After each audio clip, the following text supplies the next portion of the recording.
koro gol mar loro boarding schools, mano bad boarding schools, mano mar moko kuom skule ma pacho kae. Nyaka sani adwa mar mondo mi los kod jogo manitiere kod skunde makamago. Ang'o monego bed ni gitimo ahinya to gisani? Erokamano Joyce. Mokwongo an mabe ng'isa ni akeno medwa thuolo ing'isa ni wadong' gi dakika 12 moko kama, koro at least wanyalo poro wach matin. Erokamano. Koro mokwongo an kaka Madam Rolex ma wuon school. Skunda iluongo ni Desha for Integrated School en Homa Bay. Joyce, ka nitie investor moro madwaro school modwa investe, to bi Homa Bay mondo wager dom ma kuma nyithindo biro bede boarding maber. Moluwo safety measures. Maluwo safety measures gi. Koro Mano Desha for Integrated School in Homa Bay, we are calling for investors. All right, now, to the school owners. One gadir ni school oselor, kendo okidhi reverse, bedo ni nyingi osebedo listed kanyo, onge kaka nya reverse osetimore.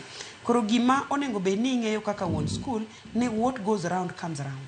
Kati dino yo madhi got sani to kigolo godno pod ochung' kanyo kendo pod riti. Gimora mora mano onego bed ni itimo, make sure ni itime, makata koponi ng'at machielo biro to dwani mondo ng'iyane to gik mano ndikni ka nekech list ni nitie kendo in ge ofisi kendo en documented. Ok en gima opondo Joyce. En gima nitie ondikni go kendo en both in soft copy and hard copy.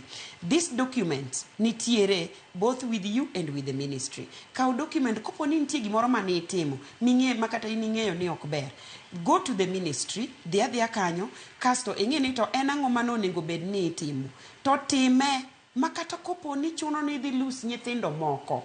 Kikijali.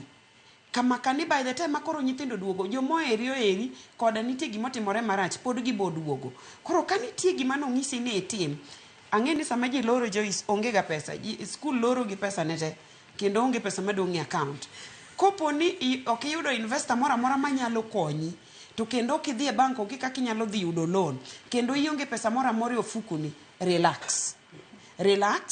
Nekech ing'eyo gima onego bed ni timo. Kik idhi ka ministry mondo igol pesa midwa dhi miyo jogini mondo miyo okadhni ti godo e loso gima onego bed ni loso, nikech kitambi bed gi boarding school onego bed ni sanitation iseng'iyo. Koro matin mane ng'iyo no losi, to kik idhi gima temo nuoyo ni kik idhi ni idhi bribe ng'ato mondo miyo okadhni school, nikech itieko ni ok ing'e ni sirikal dhi chier gima ne kendo moro gi kao mana line achiel, to ka giduogo to gibo duogo gi machielo. To koponi loso maber, ibiro bedo gi kwe kendo ibo nindo maber, nikech sirikal achiel biro kawuono imiye matin, kiny machielo donjo. Sana ka inetie yo Joyce leo, ka inetie yo te leo.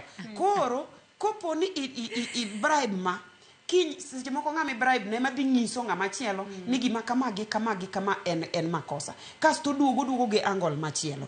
Koro tafadhali kik igol pesa